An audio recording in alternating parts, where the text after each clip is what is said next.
shekaran jiya cikin wannan satin da ya kare wani abu mai ban tausayi da ban tsoro ya faru. Kusan ko menene? Gwamnan Imo ya gayyaci shugaban ƙasar Muhammadu Buhari ya zo ya buɗa mai wasu da cikin ayyukan da ya yi.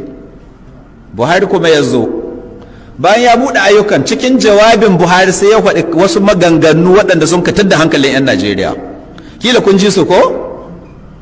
Daga cikin maganganun da Buhari ya yi, ga wasu nan na ɗebo, suna da yawa, amma na ɗan ɗebo word for word, ban ƙara mai kalma ko guda ba, ban rage mai ba.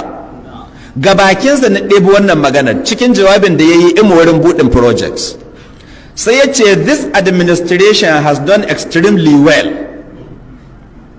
I have to say it because those who are supposed to say it are not saying it. I didn't know why. To waɗannan kalmomin sun tada hankali don masu hankali. Kun san ma'anar maganar? General Buhari mai ritaya ke cewa, shugaban ƙasa Muhammadu Buhari ke cewa, this administration, wannan gwamnati, cewa da gwamnatinsa, has done extremely well. Ta yi rawar gani, ta yi duk abin da ya kamata. Extremely well. Ta taka leda ta bakin 'yan kwallo.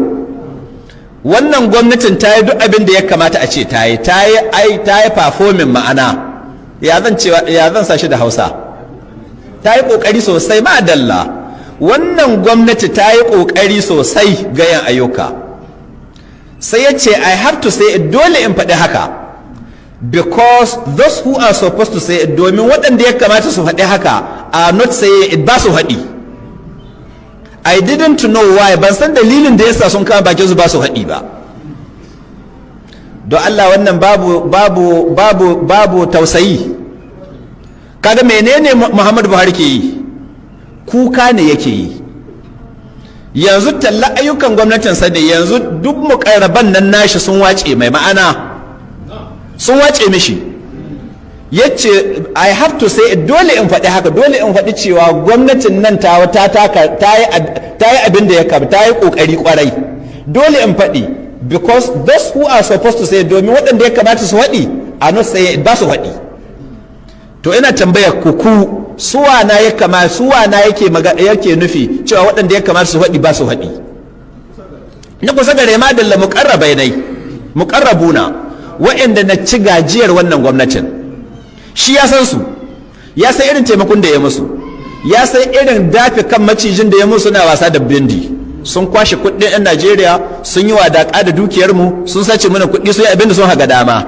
To amma kuma yanzu ga mutane nan suna suka ta cewa gwamnati ta bata yi koyi ba, ga ta nan ta zo ƙarshe ba ta yi rawar gani ba, maimakon su zo su ba da kariya, to yanzu kuma sun yi shiru. Ba in ji ni ba fa, in ji shi. Yace, I have to say it because those who are supposed to say it are not saying it.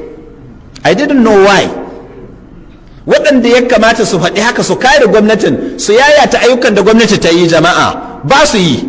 Don haka dole yanzu jama'a akwai cin amanar da ya wuce shugaban ƙasa sai ya hito ya tallata ayyukan da gwamnati ta yi da bakinsa. Ina duk hadiman nan aka ɗauka ana biyan su albashi don su yayata ayyukan gwamnati. Ina duk waɗannan da Buhari maciyatan na waɗannan 2050 ko da an kawo maciyata, tantiran maciyata ne, amma yanzu a running in billions, suna ina? Su yake magana. Those who are supposed to say it are not saying it, and I don't know why. Waɗanda ya kamata su faɗi haka cewa gwamnati ta yi rawar ga ta yi abin da ya kamata, ba su faɗi. Don Allah, wannan babu tausayi.